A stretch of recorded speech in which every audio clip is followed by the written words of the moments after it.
can see the verses. So today we are sort of going into a completely different territory, right? Like it's really taking all of us into the deep end of what Krishna consciousness is, and just really intimate details of how devotees leave their body. It's very, very confidential. It's a very intimate moment. So we'll be sharing some videos. So, I mean, we are really excited. So let's read some of the verses from the 8th chapter, and then we'll jump into our presentation. This is a very famous verse. Tasmat sarveshu kaleshu mamanusmara yudhyacha mayarpita mano buddhir mame vashyasya samshaya. Therefore, Arjuna, you should always think of me in the form of Krishna, and at the same time carry out your prescribed duty of fighting. With your activities dedicated to me and your mind and intelligence fixed on me, you will attain me without doubt. So this is Krishna is giving the formula for life, that if we think of him and if our mind and activities are dedicated to him while we are carrying out our day-to-day duties. For Arjuna it was fighting, but for every one of us it could be different duties. Krishna says, you will attain me without fail. He who meditates on me as the Supreme Personality of Godhead, his mind constantly engaged in remembering me, undeviated from the path, he, O Partha, is sure to reach me. So I guess the main point here is that somehow structuring our life in such a way that it facilitates our constant remembrance of Krishna. I think yesterday one of the videos that we watched was on this about this experiment, right? That how what are we going to take with us when our house burns? And so when we make Krishna our most beloved object, right? So then when we leave this body, we're going to take Krishna with us. Otherwise, we'll have something else that we'll try to hold on to. So here then in text 9, Krishna, somebody may ask, how should I meditate on you? What is about you that I should meditate on? So Krishna answers that in the next few verses. One should meditate upon the Supreme Person as the one who knows everything, as he who is the oldest, who is the controller, who is smaller than the smallest, who is the maintainer of everything, who is beyond all material conception, who is inconceivable, and who is always a person. Achintya Rupam.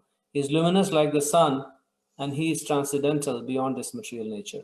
So Krishna is leaving no room for guessing what God is. And this is like the foundational understanding. Once we have this foundational understanding, then we can also meditate on the personal qualities of Krishna. One who at the time of death fixes his life air between the eyebrows, and by the strength of yoga balena, right? With an undeviating mind, engages himself in remembering the Supreme Lord in full devotion, will certainly attain to the Supreme Personality of Godhead. So, Param Purusham, right? Very nice. Persons who are learned in the Vedas, who utter Omkara, and who are great sages in the renounced order, enter into Brahman. Desiring such perfection, one practices celibacy. I shall now briefly explain to you this process by which one may attain salvation. So now Krishna is going to describe different people who attain different kind of, who attain him in different ways. So people who meditate on the Omkara and who learn in the Vedas and great sages, they enter into Brahman. This is like the impersonal liberation. This is the liberation of the yogis. The yogic situation is that of detachment from all sensual engagements, closing all the doors of the senses and fixing the mind on the heart and the life air at the top of the head.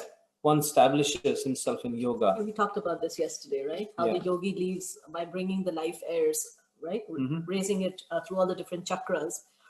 After being situated in this yoga practice and vibrating the sacred syllable Om, the supreme combination of letters, if one thinks of the Supreme Personality of Godhead and quits his body, he will certainly reach the spiritual planets. So not all the yogis will reach the spiritual planets. Only an advanced yogi who knows the Supreme Person and thinks of him at the time of death will reach the spiritual planets.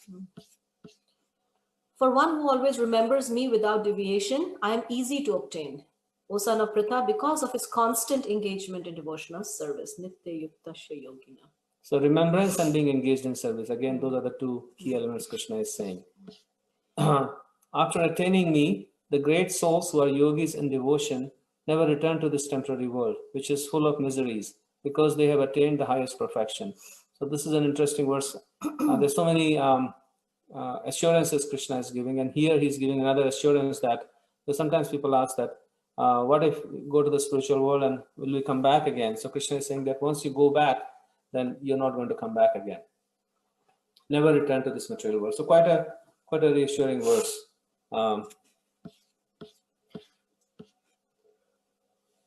This is another famous verse. Krishna talks about, so after saying that you will never come back to this material world, Krishna is describing what is this material world. Abrahma bhuvana loka punaravartino arjuna mamupetya tu kaunteya punarjanna na vidyate.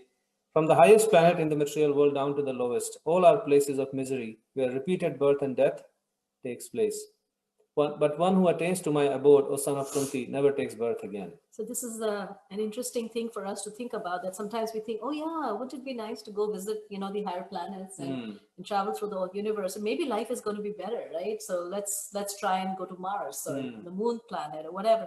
So Krishna is saying it doesn't matter, wherever you go, you're going to experience the same misery, right? Like people from many countries, they like to come to America because they think that America is the land of paradise.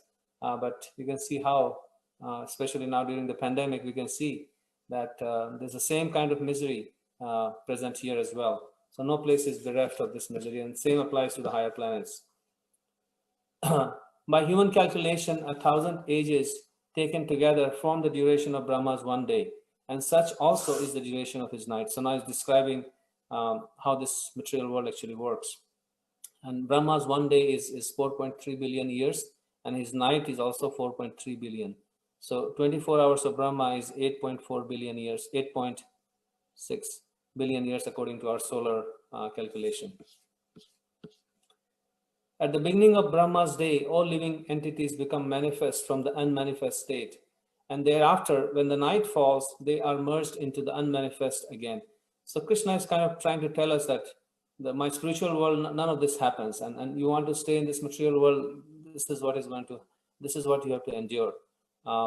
At beginning of Brahma's day, all the living entities, they again re-emerge from the body of Mahavishnu, and they are given bodies. And when Brahma's night starts, then all the living entities, there's a mini pralaya, we'll talk about that. There is a annihilation, partial annihilation that happens, and all the living entities, they are kind of sent into hibernation.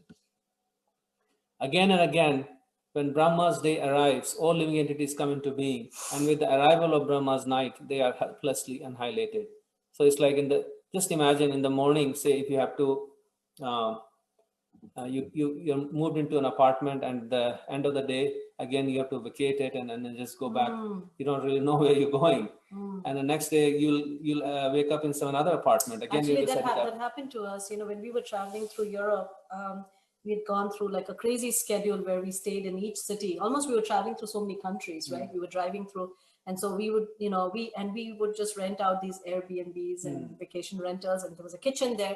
So we would unpack, and it was like we would set up this whole kitchen and cook there for 2 or 3 days, and then again pack up, and then again move to another city again. So it was like, by the end of it, I was so exhausted. I said, I just want to go home. I'm so done with this vacation because it felt like so much work.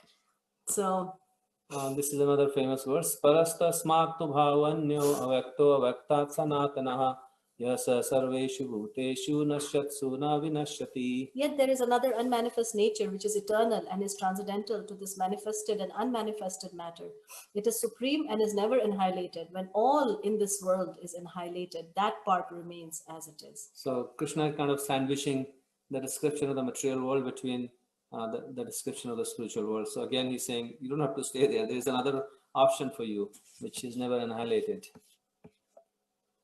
Should we read the rest of it tomorrow? I think this section just that which the Vedantas describe as unmanifest and infallible, that which is known as a supreme destination, that place from which, having attained it, one never returns.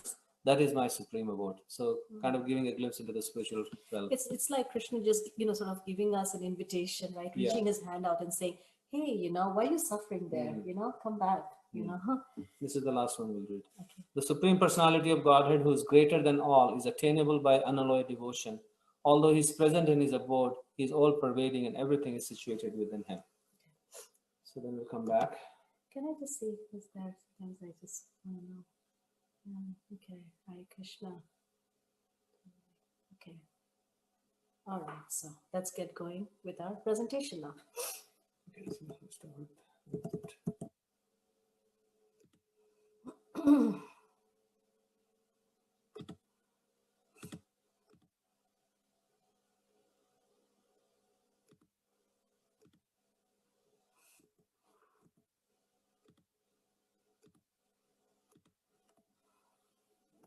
So this section is the final embrace. So we looked at how death can be like an axe, impersonal, merciless, right? And there are people, and we saw how some dictators, they actually have such a violent death. And for such people, they receive death in a very fearful way. So that's an axe. Then we looked at how death could be a tool. So the yogis, they sort of take death as a portal to kind of go to some planet of their choice, and they have a mechanical system how they're able to do it. For a devotee, death is a final embrace of Krishna, and it's it's a very different experience. So we'll get into the section by first talking about how in the Srimad Bhagavatam it is described that there are actually 5 kinds of annihilation. And we think of death as just like dying and leaving our body, but actually there are 4 more kinds of death or annihilation that are mentioned, and they are called Nimittika, Nitya, Nimittika, Prakrita, and Atyantika.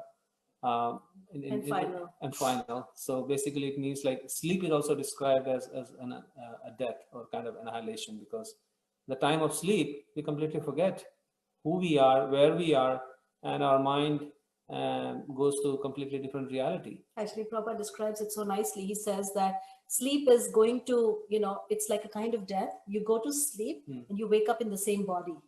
Death is a kind of sleep where you go to sleep and you wake up in a different body. So sleep means forgetfulness. Death also means forgetfulness. So, therefore, in the Vedic culture, like when somebody wakes up in the morning, you basically, that bed is actually considered like a deathbed. And all the clothes that we are wearing, they all become like unclean therefore. And one is advised to take a bath and kind of be born again in that sense. So the sleep is also death. Our death is of course a death, annihilation. Then the next one is yuga transition. So we have these 4 yugas, Sata, Treta, Dwapar, and Kali Yuga. And so after every yuga ends, there is a mini annihilation. And then after the 4 yugas end, then there is a bigger annihilation. So that is also considered a kind of death. And the next bigger death happens when Brahma's night comes. That's when all the living entities, they are sent into the body of Mahavishnu, and they lie there for 4.3 billion years and then start again. So that's pretty long death. And the final death happens at the end of universe. When Brahma dies, this whole universe is annihilated, and the living entities are sent back into hibernation in body of Vishnu, and then they wait till the next time the next universe is created. That's kind of like the nature of matter is that it comes into existence, it stays for a while, and then it is annihilated. So I guess by meditating on these 5 kinds of death, we can just project that what kind of place are we trying to make this place our home. There's continuously annihilation at all different levels. So why do we want to stay here?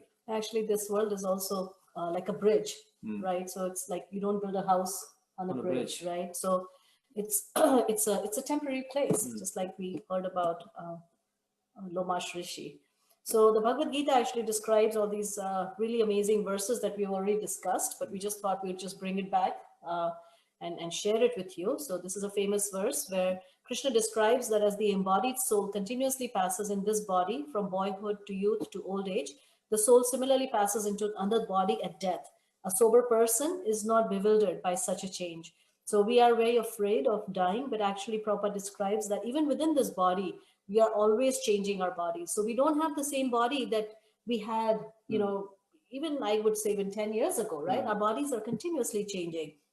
And yet there's a sense of continuity through all of that. So death is also similarly a change of body. So the only difference is that while we change our body in this life, we remember the change of body. So I remember that I was, 20 years old, and I can recall, my 20th birthday, for example. But death means a change of body where I completely forget. That is the only difference between. So a person who can understand that, he or she is not bewildered or doesn't fall into intense lamentation. So dhira is dhira, that the word that is used is dhira. Dhira means a person who neither is afraid of death nor a person who dismisses death. A person who's aware of death but is not afraid of death.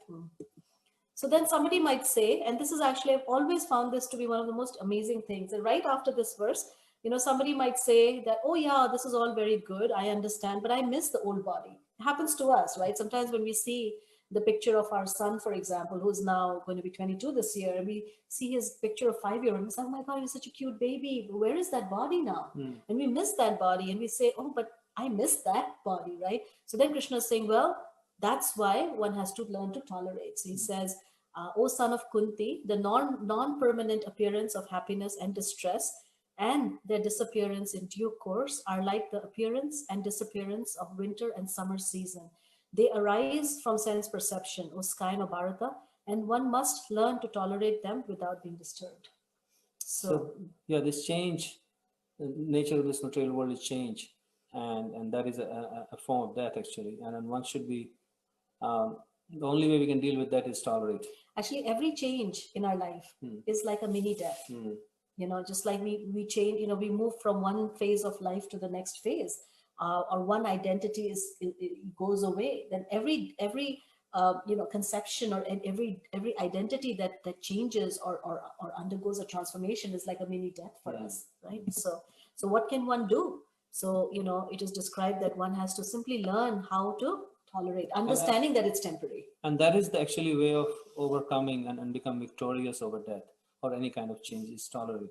Sometimes we think of toleration in a negative way, that, oh, I don't have a choice and I have to just tolerate it. But toleration is actually a form of great strength, and it's a form of victory actually.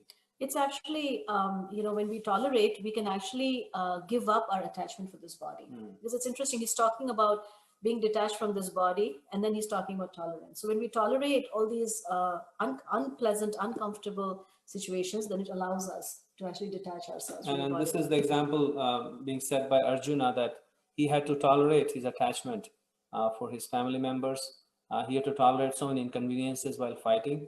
And that's the only way he could execute his duties, is his attachment to Krishna and tolerating all the inconveniences of this world. So we actually talked about the jaws of death earlier, where, so this is, we have a choice, or we have this opportunity to either receive death as jaws, like as the way a mouse or a rat experiences in the jaws of a cat, right? Really fearsome. Or it is also described that the same cat actually carries a kitten in her mouth. And for the kitten, it's the loving, embrace or the protection or comfort of a mother, right? Because she knows that she's being carried by the mother. So there's no fear. But the rat, on the other hand, experiences great fear, great trauma. So in the same way, once we make that shift, then that same death can actually become an embrace, a stairway, right? Like Dhruva Maharaj, he put his foot on death and ascended, right, to the spiritual world. So like that, it can become a completely different experience. So, and this is the whole foundation, or the goal or purpose of Vedic civilization, is to prepare for that. The whole system of varnashram is designed in such a way that everybody, right from the very beginning, they are aware of death and they're preparing for death. And then the goal is already stated, that at the time of our death, the goal is to remember Krishna or Narayan at the time of our death. So the whole life is molded in such a way that we can do that. We can pass that test at the end of our life. So the verse is, the highest perfection of human life, achieved either by complete knowledge of matter and spirit, by practice of mystic power, or by perfect discharge of occupational duty, is to remember the personality of Godhead at the end of life. So Anta Narayana Smriti. It says Janma Labha Para Pumsam Ante Narayana Smriti. So this word Janma Labha is very interesting, because we try to gain so many different things in this material world, so many profits we try to make in this world. But this verse is saying the real profit that you can make in this world, the real achievement that you can have in this world, is to remember Krishna at the time of death. So Anta Narayana Smriti. So there are so many stories. The Srimad Bhagavatam, I think maybe we could go into greater detail tomorrow, but the Srimad Bhagavatam is really a book of the dying. because this is how this whole Bhagavatam starts out. Maharaj Parikshit knows he's going to die in 7 days, and he sits on the banks of the Ganga and he's inquiring, so what is the duty of someone who's about to die? So tomorrow we are thinking we'll go into the book of dying. Interestingly, I was thinking that Bhagavad-Gita is a book of living, because it talks about duty and how you should live your life and while thinking of Krishna. And Bhagavad-Gita is a book of dying. Bhagavatam. Yeah, it talks about, that's the whole conversation. Yeah, how to die. So there is a story of Ajamil, who is a person who spent, who was actually born in a very exalted family, but then later he got attracted to sort of a degraded kind of life and enjoyed his life, left his wife, got married to a prostitute, gave up his parents, just a really degraded life. And at a very advanced age, he had a son. And by some stroke of unknown good fortune, he actually named his son Narayan. And so all day long, he would be calling out to his son, Narayan, where are you? Narayan, come and play with me. But in reality, he was calling out the name of his son. So suddenly when death appeared to him, out of great fear, he called out to his son Narayan. But because Narayan is also the name of Krishna, so immediately, he saw that how the messengers of Lord Vishnu also arrived, and Yamadutas, which are the messengers of death, also came. And there's a very beautiful conversation in Srimad Bhagavatam over whether this person deserved to just take another birth in a lower species, or whether he could actually get the highest perfection. Maybe after we finish our Bhagavad Gita, then we'll take on these sections and go into them in great detail. That'll be great fun. So anyway, so this Vishnu Dutas, their argument is that because Ajamil uttered the name of Narayan, so therefore he's eligible to go back to the spiritual world, and they push away these Yamadutas, and Ajamil gets a new lease of life, and he spends his last few years in complete meditation on the Supreme, and then he goes back to Godhead. So this power of remembering Krishna at the time of death is manifested or represented in this story. So sometimes, we may say, oh yeah, these are stories in the ancient books which are written such a long, long time ago. So we just wanted to share with you, this is actually a devotee that we actually personally saw him leave his body. His name is Bhakti Tirtha Swami, and he was right here. He used to live right here, and he's come to our house, and it's just a lot of wonderful memories with him. And he was actually diagnosed with melanoma cancer, and till the very end, he was giving classes. He was an initiating spiritual master, so he actually initiated devotees.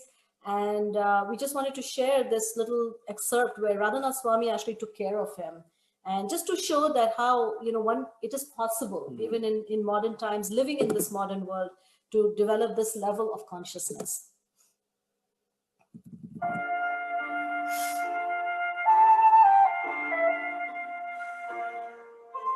It was about 10 years ago. I was with one of my very dearest friends and god brothers. His name was Bhakti Tirtha Swami. He was an African American who was born in the ghettos of Cleveland at a time in the 1950s and 60s where if you're born in the ghetto, it's a 95% chance that you will live and die in the poverty of the ghetto. The Constitution spoke of civil rights, but the country did not offer civil rights to minorities.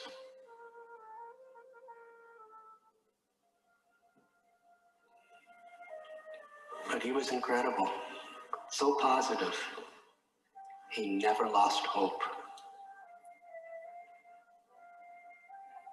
He had such faith in God and such a will to do good for others. Without even asking, he got a full scholarship to Princeton University. And he graduated. And he was the leader of the civil rights movement at Princeton in the 1960s. That was Martin Luther King's movement. But he had a spiritual calling and a eventually he became a Swami with the same guru as me, His Divine Grace, Srila Prabhupada. He wrote many books. He would give spiritual guidance to people like Nelson Mandela, Muhammad Ali, Alice Coltrane. He called me to his bedside because he was suffering from melanoma cancer. I'd like to tell you one story, one that is etched so deep forever in my heart, because his health was going through so many ups and downs, but his consciousness was always so humble, so transcendental, so full of compassion and detachment. This is an irresistible combination: detachment and compassion. Because sometimes to be detached, you're not really compassionate, you really don't care. It's not about me, nothing, no one. So sometimes detachment creates an aloofness. But when there's deep detachment from one's own ego, from one's own selfishness, it's harmonized with profound compassion, real care for others, real willingness to make sacrifice for the welfare of others. That's a combination that can transform people's hearts. So one day he was in so much pain that his whole body was trembling. And they sat him on a chair because he was paralyzed from the waist down. And one of his legs were amputated. So he was just sitting on a chair, and I was speaking to him because we would spend hours and hours just talking about the spiritual subjects.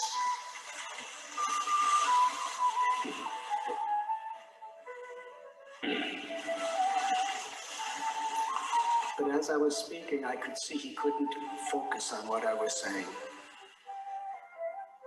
So I began to chant this Maha Mantra: Hare Krishna, Krishna Krishna, Hare Hare. Hare Rama, Rama Rama, Hare Hare. And as I was chanting, he held my hand. And suddenly, the most blissful smile manifested on his face. His teeth practically went to his ears, it looked like. That's how he was smiling. And his eyes, I never saw him cry when he was in pain, but his eyes were pouring tears of joy. And then he was shaking his head, and he told me, it doesn't get any better than this. The same pain was there, the body was still trembling. I said, what do you mean?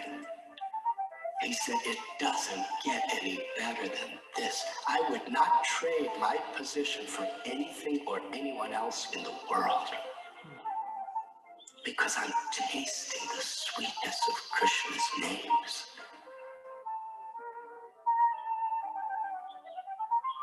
And then he looked at me, and his eyes were glistening with light.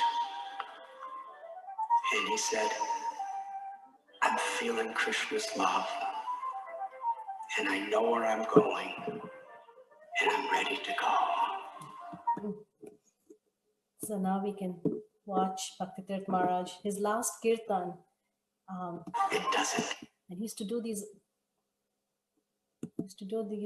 amazing Kirtans, in his last days. And those Kirtans, I mean, we don't have to say, I think you should watch, So this is Maharaj. This is just a few days before he left.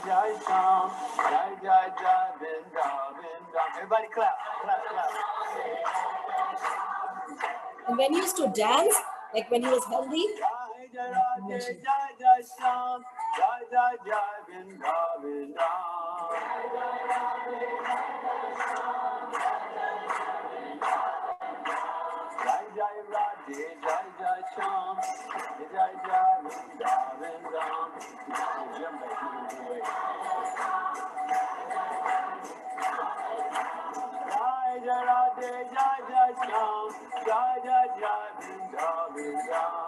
that's what.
Yeah, just So- watching him is if he's surcharged with. Maybe we can, I don't know, should we? There's more. Yeah. We can take a little pause because I know it's a lot. So It's bringing tears to my eyes just listening to him. yes, yes. And it was, you know, like I said, it was just such a powerhouse, and it was amazing, you know, and we could really see because, you know, and now what we're going to share with you is Prabhupada's leaving. So there are all these wonderful devotees who just left, you know, in perfect consciousness, no fear, right? Just And you can hear his voice is like a voice of a lion. And this is just a few days before he left. His body is paralyzed from the bottom, but his spirit is as high as you can see. So now we can share Prabhupada's. So that's right. Or if you guys want to talk, then we can also do that. It's so. So this is actually a very beautiful. Look, Daksha was saying this. This is a beautiful prayer that Prabhupada actually sang this, and he recommended all his followers to memorize it and sing it so that we can sing it every day. And this is a prayer to Krishna that, "Oh Krishna, please allow my mind to immediately yield to your lotus flower-like feet, just as the flamingo or a swan enters into the labyrinth of the lotus flower stems. When at the moment of my last breath, my throat becomes constricted by the action of the bodily humors, air, bile, and phlegm, how will I be able to remember you?" This is actually a prayer by a very famous king in South India who sings this prayer, saying that, you know, let me just, right now, my mind is healthy and I'm able to focus, so just let me remember. Remember your lotus feet and leave my body Leave right my now. body. Sing. Krishna tvadiya pada pankaj panjarantam adeva me vishatu manas rajhamsa prana prayana samaye kaphavata pitte kantavarodhana vidho smaranam kutaste.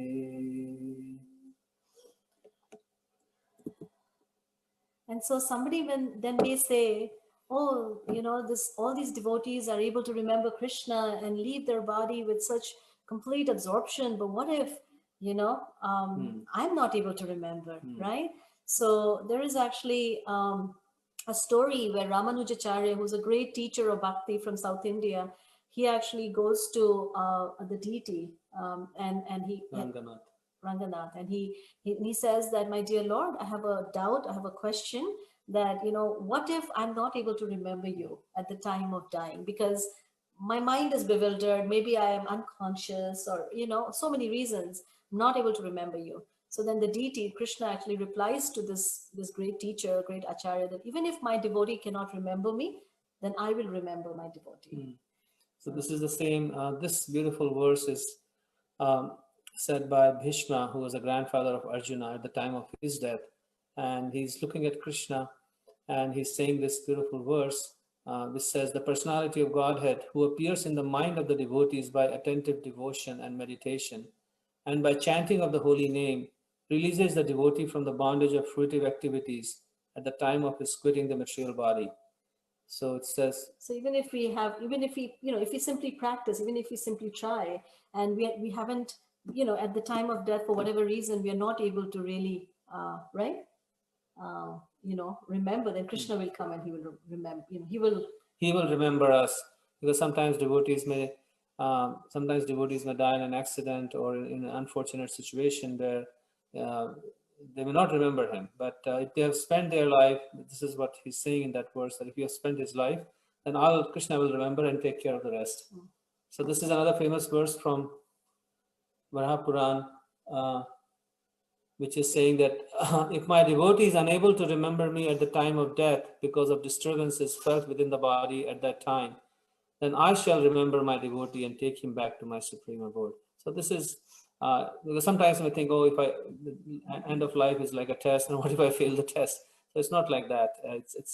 This is actually Baldev Vidyabhushan's commentary on a word from the Vishnu Sahasranam, which Yadi vatadi doshe na mad bhakto mam na cha smaret aham smarami mad bhakta nayami paramagati. So beautiful, very reassuring. So is this a lot for you guys? Do you want to take a, do you want to talk, or do you want to keep what? Or we can do this tomorrow. We could also do this tomorrow, because I know this is a lot. This is, so we can find out from you guys what you want to do. Do you want to keep watching? There's Prabhupada's amazing videos of how he left this body, and he was translating these Bhagavatams till the very last moment. And so we can see, and then there are other things. I mean, there's just so much we could talk about this, so we're just trying to pick and choose. So maybe I'd like to keep watching, me as well. Okay, so let's watch then. Okay, so this is, again, we see that, a devotee, who's his consciousness, because generally, our consciousness can get all bewildered, right? Because our senses, I mean, let's think about it. Let's take a moment and think about the last time we had flu, or we had some, something that was really, really like hard for us. Like all we can think about is our pain, right? A simple headache. I was like, then we were playing for like 3 minutes, like half an hour, and like. Okay. So, it's so hard for us. So, but for a person who's actually lived their life constantly chanting and remembering the Supreme Lord, then their consciousness becomes like as bright as the sun, and they don't experience this like kind of confusion. So this is Prabhupada. Sorry. Yeah.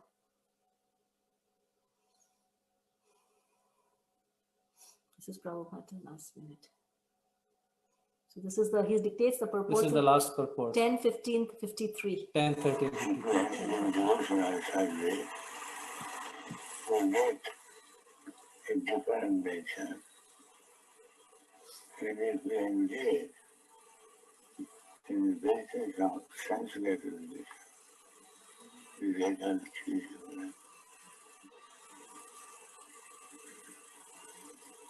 And then the karma is that they hope a love hetu. Yeah. And according to the association of different nature, we get a body. Karanam Gunasammasya Sadasat Janmayam. Therefore, we should always seek good association, devotee association. Then on life will be successful.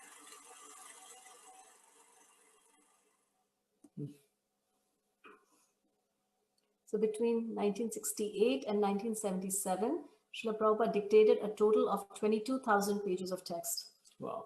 That's nice. That's nice to know. And so now this is this is a documentary. There are, two documentaries that we generally watch. One is his life, which is called Your Ever Well Wisher. Maybe one day we can watch that together. It's really nice. And this is called The Final Lesson. So actually the life of an acharya. And Daddy, was there a closet where you kept your clothes in that apartment? Yeah. Okay.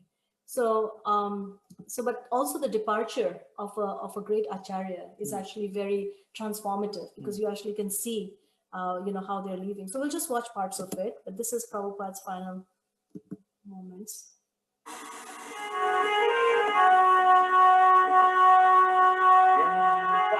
His Divine Grace, A.C. Bhakti-Vedanta Swami Prabhupada, was a pure devotee of Lord Krishna, and therefore his entire life, including his passing from this mortal world, was a perfect example of Krishna consciousness.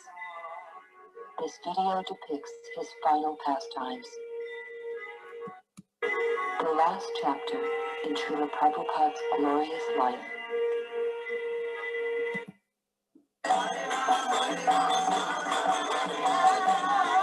So just leave this. So this is Prabhupada in his final days, and he would go and take darshan of the deities and attend the program. Just come for.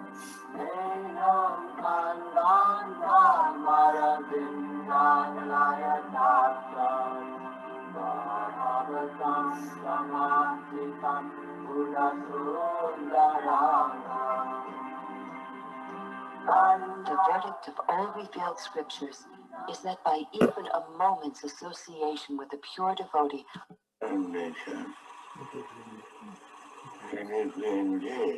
This we already watched. To exist in this material world.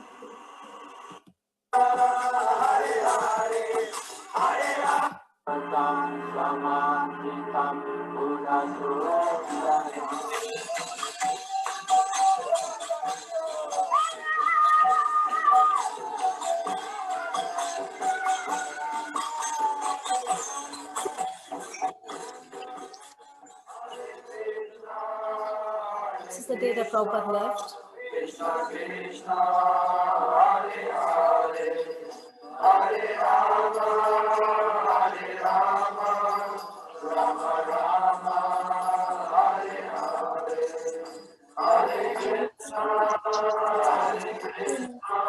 Devotees are themselves places of pilgrimage.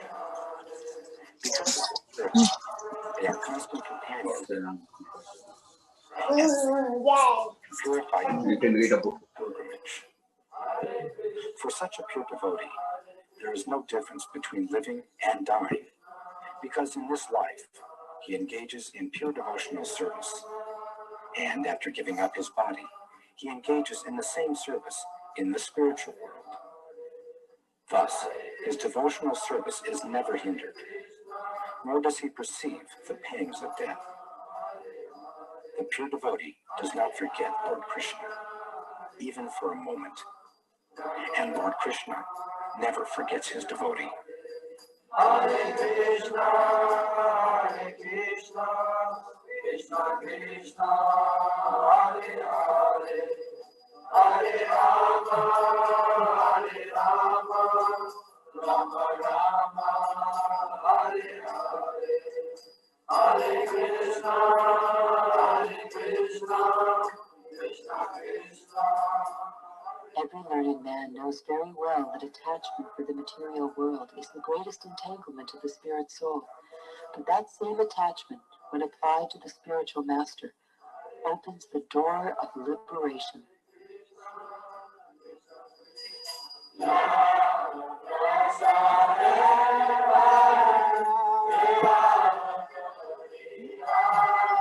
it goes on, and we can send you a link if you want, and you can watch this.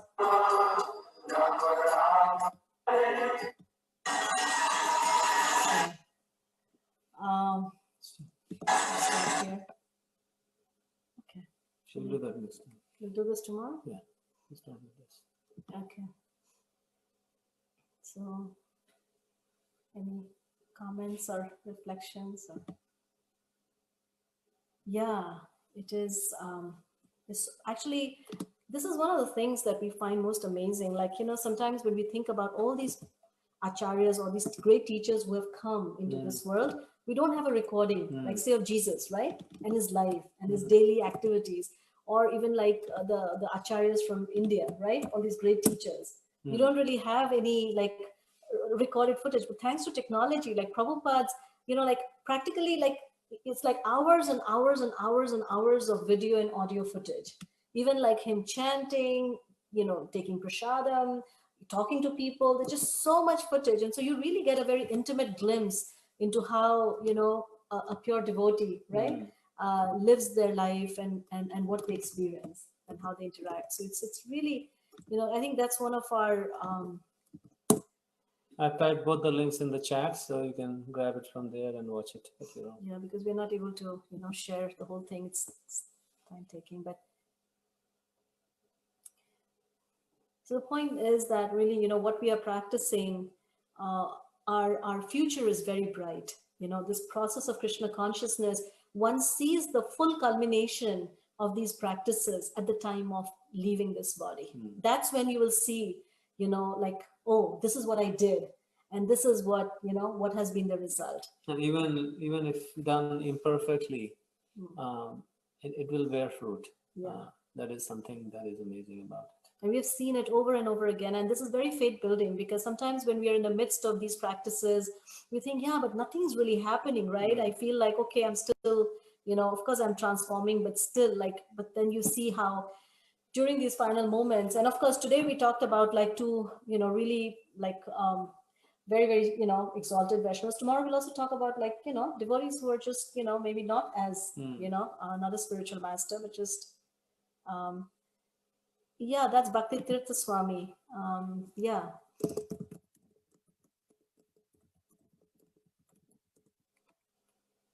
Yeah.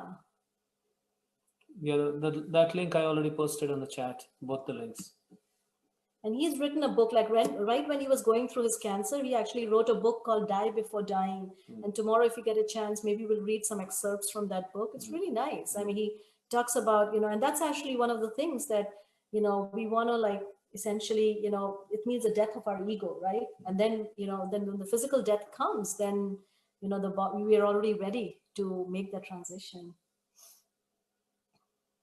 Looks like everybody's very quiet today. Yeah.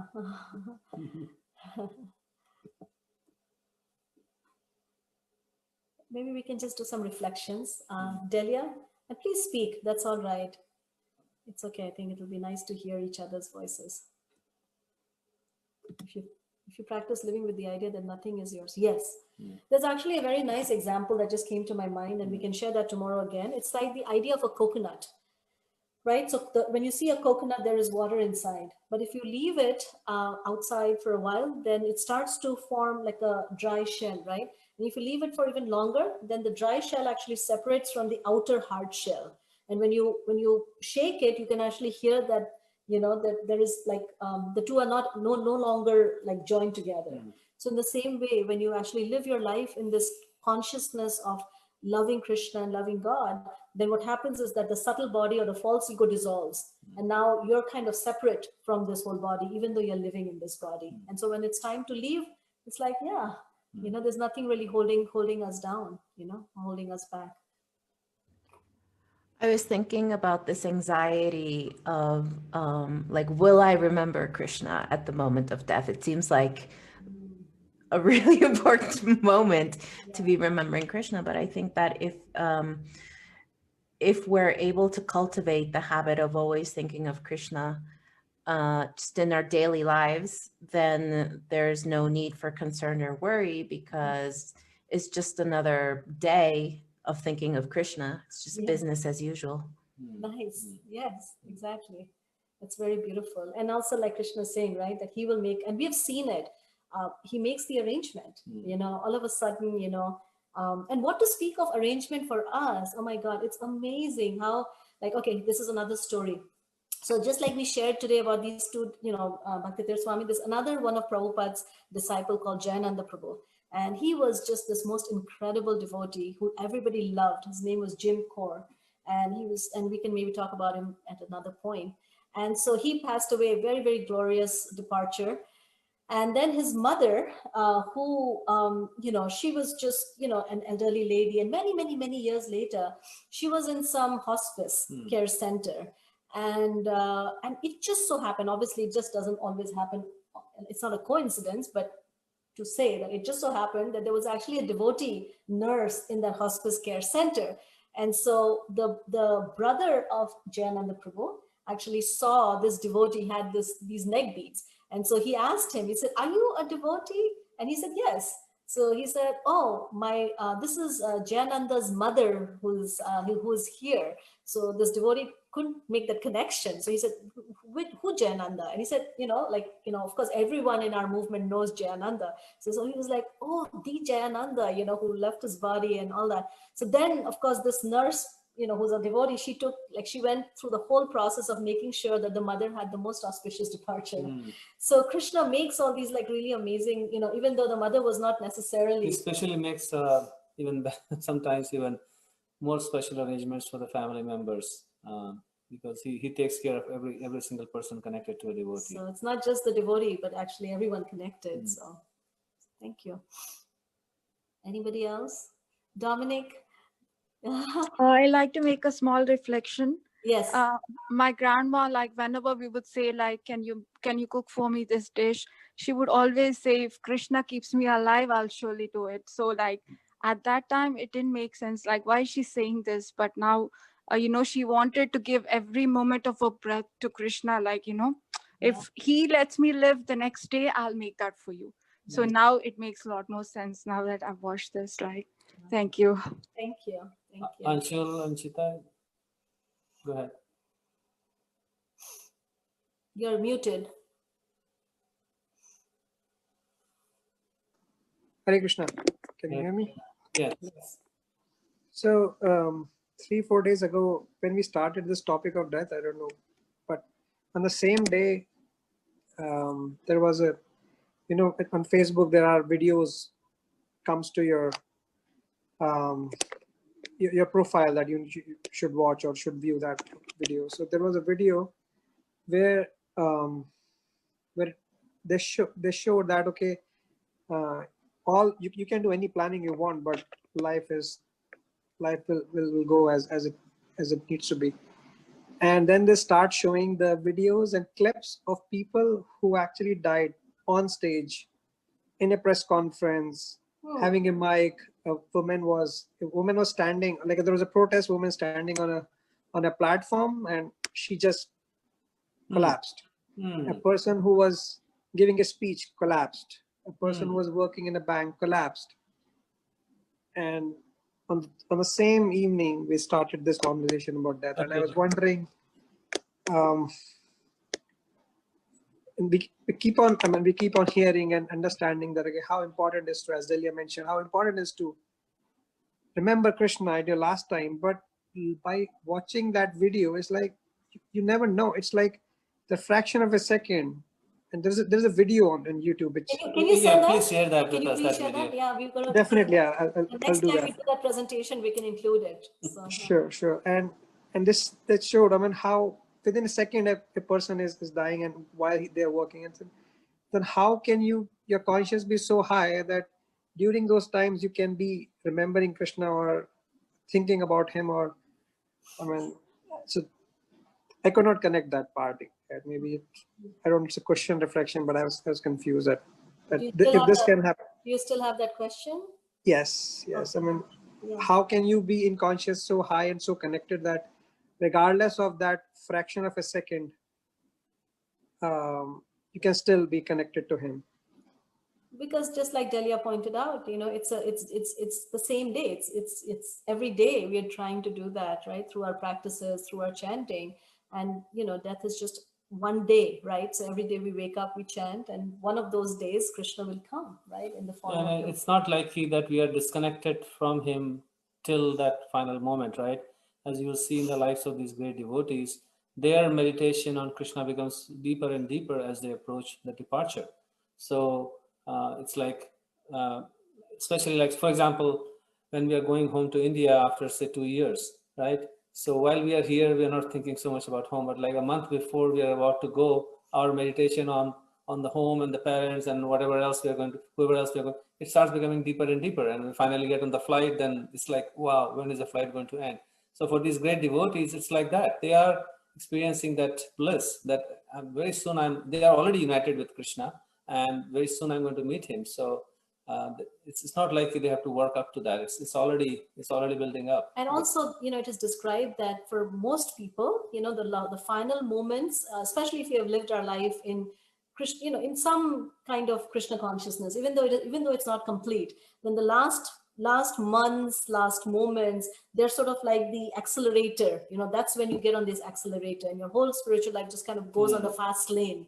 It's just our consciousness. You make much more like rapid progress. You make the advancement that you make in the final days is like geometrically or logarithmically intense compared to what you have done in your whole life. And we've seen it, you know. There was a devotee who left his body right here in our community here, and he used to go to the temple, and he wasn't like particularly dedicated, but he would go to the temple and do some service, casual. Yeah. And then, you know, he found out that he had cancer, and then this, you know, many members of the Sangha, they actually cooked for him, and, you know, would go and read to him. And towards the end of his life, his consciousness was completely like, you know, like he wanted this. And he finally got initiated actually on his deathbed.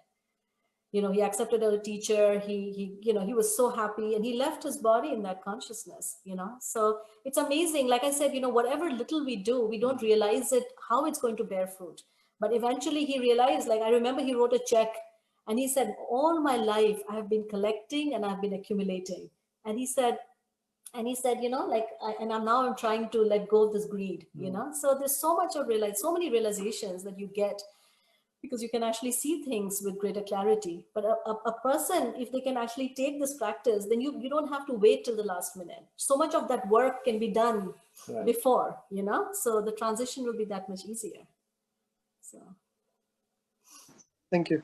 Thank you. Dominic, do you have any thoughts?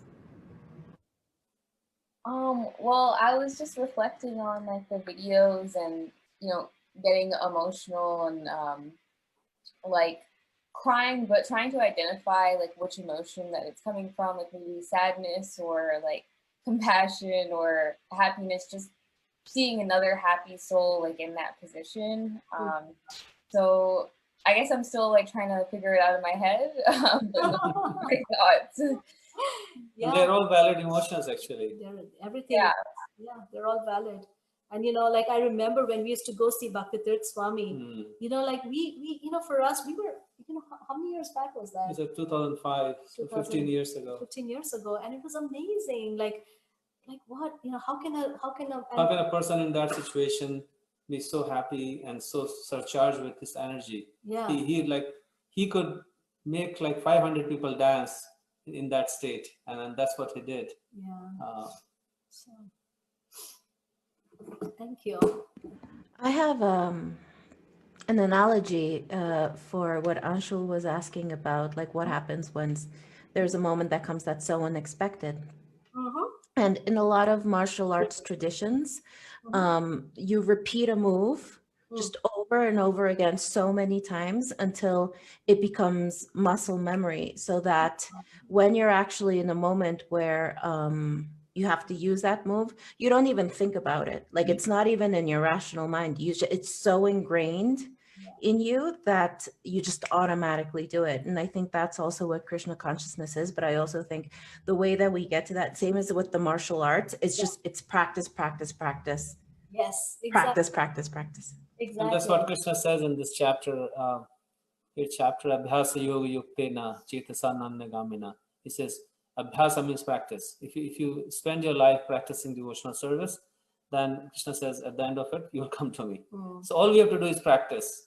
We don't have to become perfect. That's all we can do anyways. Yeah, because sometimes we start thinking of perfection, and we look at Prabhupada and all these great devotees, and we start thinking, I can never become like that, or I'll never reach that stage. So Krishna is not asking for perfection. He says, just practice your whole life. Yeah, and then you'll come he'll to take me. care of the rest. I like that analogy. The other example that is used is car, right? When you first learn how to drive, you're so like conscious. This is a brake and a whatever, right? Steering wheel, and then you develop this muscle memory, right? So very nice example. Naji, any thoughts from you? Yeah. I guess I have a question. Maybe it's more of a technical question, but I was wondering, for someone who has reached that level where they're going to attain Vaikuntha, or maybe even Golok Vrindavan, does their life in like the months leading up to their death resemble the life of a resident of Vaikuntha? I was kind of thinking that when I saw Prabhupada going around and doing a darshan and everyone's chanting, I'm like, wow, he's got like uninterrupted devotional service. Yes. And because Prabhupada did not reveal, but there have been many, many stories in our movement where the devotee, as they're leaving, and maybe we'll read a few of them tomorrow. Let's see how much we can get through. There are devotees who actually talk about the spiritual realm and their particular form in the spiritual realm, and they're able to, like, there are, like right before they're leaving, they're describing, their sort of like they're it's like they have one foot in this world and one foot in the other, and they're sort of That's so fascinating. they're talking about that. And it's even Bhakti Tirtha Swami, he would mention that he knew where he was going and stuff. So the devotees who take care, it's something that's actually a very, very wonderful service. Is like if we ever get, it's one of my desire, maybe one day, that just taking care of a devotee who's departing. And like those devotees who take care, then they share, that he was talking about this or she was talking about that. Yeah. Oh, wow. Yeah. It's amazing. So it becomes nicely explained by Delia. Yeah, cramming for the exam. Thank you. Amrita, do you have any thoughts? Daryl, Stefano? Hare Krishna. Yes, Daryl. Yeah, I was. We were sitting here and listening, and we were. I was thinking about the verse in the Bhagavad-Gita where Krishna is saying, in the principle of renunciation, you will be liberated and come to me. And then Jesus says in the Bible to this rich man, I think, or it was a lawyer, sell all that you own and distribute the money to the poor, and you will have treasure in heaven, and then come follow me. So I think of it like how throughout your life is just like constant shedding all the way until the end, and it's just like it's almost fluid. You know what I mean? To know Krishna, to speak Krishna, and to be in the mind state of that, while you're going through that, so that it's a seamless, walking through that window or that door, how you guys are putting it, through death into the spiritual world. Yeah, and like I'm sorry, actually I just want to chime in a look. Just had another insight with that too, and how like in the Bible it always talks about like people knocking on the door, and there's something like especially with Christianity, like a lot of people are scared of this like statement, but it says like he says people come and they knock on the door, but he says like, I tell you the truth, I do not know you. And then it's like just thinking about what we were talking about yesterday, how the door, death is pretty much a door. Now it's like a hopeful insight on what that really meant. And it's like it just gives me a hopeful insight with that, because it's like what that represents now to me is pretty much souls coming to him, in Supreme Personality of Godhead, just begging to come in, but he never knew them. So it's just something, it's real interesting. Yeah, it is. It's amazing. Like I remember I actually, went to a Catholic school, and, read the stories of all these great saints, and also like there are, I also would sing a lot of the bhajans of the Bhakti, saints from India. And I would often think like, okay, well, this is amazing, but like, how do you actually cultivate this? How, like, is there like, I used to think like, oh, maybe they're just born with it or something. Like there is no, because, you just hear about these songs, right? Like Tukaram and Surdas and Mirabai and everyone. And it's like, how do they, and now to know that there's actually a process, that any one of us can take on this process and cultivate this consciousness. And it's, right? It's accessible to everyone. Yeah, and it's Yeah. Go ahead. Go ahead. Oh, no, I was just agreeing with what you were saying. It's just it's just so unique how everything just lines up like this, and just it just makes you want to like really cultivate that. And I know from I guess a reflection of this continuation of this from you really the first time that we all met all the way up to now, where it's really like a that personal relationship with Krishna in a way where it starts to get to the point where it's no longer like routine to you. It's really like Seamless. like a personal relationship. When you're going through things, you seek that comfort of Krishna. You start to see things in the world, from a different perspective, where the smallest thing can all of a sudden become like the light of comfort from Krishna. Like it's just everything. It does sort of become Krishna, and that's just kind of where we are in a sense where it's just we're just noticing the smallest things in life, like from the sunrise to just looking in the clouds, just Yeah, it's even like gotten to the point where every day we wake up with a new insight, and like you said, it might be like the smallest little thing, like the way that we seen the grass twitch, on the front yard, or just something small like that. That's so beautiful. Thank you so much for sharing that. It's really, really nice. It's very beautiful. Now, I just wanted to have they left? Oh, okay. Looks like Shashi. Oh, Shashi is. I don't know, Shashi Prabhu. Now, Switching gears. yeah, it's like switching gears now. So we're thinking, I like the commentary about being able to learn compassion. Yeah, that was such a good point, right? Detached and compassionate. We talked about that. So Shashi Prabhu, I don't know, kind of feels like we are in a certain mode. Should we address this tomorrow, if that's okay with you? Your comment that you wanted to share, or if you still want to go ahead and share it, that's fine too, whatever you think. No, actually, I was thinking the same thing too. That yeah, it seems like it tomorrow. is. Yeah. But I really want to share something about this death. Yes, go ahead, Prabhu. That I mean, the first time I think I have always felt comfort about the idea of death was from Lord of the Rings, when during the War of Minas Tirith, when Pippin was so afraid and looks at Gandalf and says that is this the end? Gandalf in very calming way says that no, death is another path, and that has always stayed with me. And somehow it's so ironical that I do take inspiration from a borrowed culture, from a book that was written like 50 years ago, when our own Lord has said all this like 5,000 years ago. And makes us as a culture there where we do not grieve very well about the loss, where we try to lock our every emotion in some nook and corner of our brain and throw the key into the vastness of the universe, never to find it. Yeah. So I think that this really helps us to process that. And that's somehow we, as a culture, we don't do that. I don't know why, but that healing process of loss is very important. And to understand death in a much more philosophical way is a very important thing for adults and also for the children who get impactful on that. Totally So that's where I leave, and we can talk about that thing tomorrow. So, yeah, I think that would be good. Yeah, and just like Delia pointed out, that there's so many different ways that different things can speak to us, and Krishna is unlimited, and he has unlimited ways of speaking to us. So whether it's a movie that you watched or a book or anything else. Yeah, like you said about public mourning, and in India we've grown up seeing that whenever somebody dies, they are put on this. Oh yeah, that was my earliest.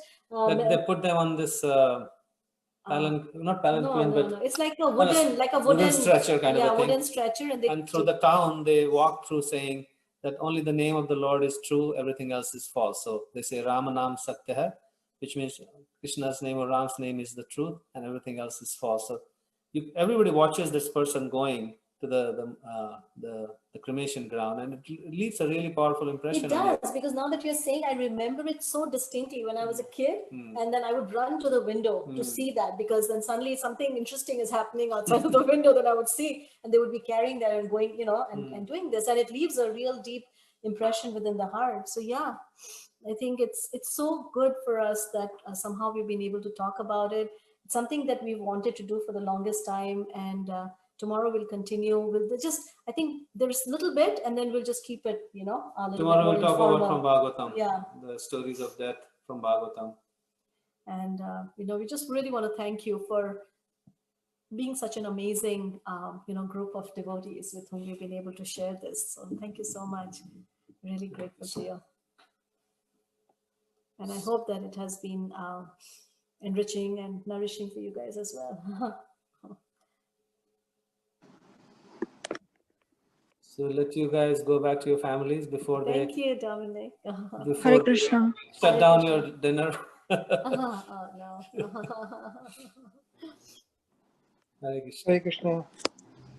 Hare Krishna. Hare Krishna.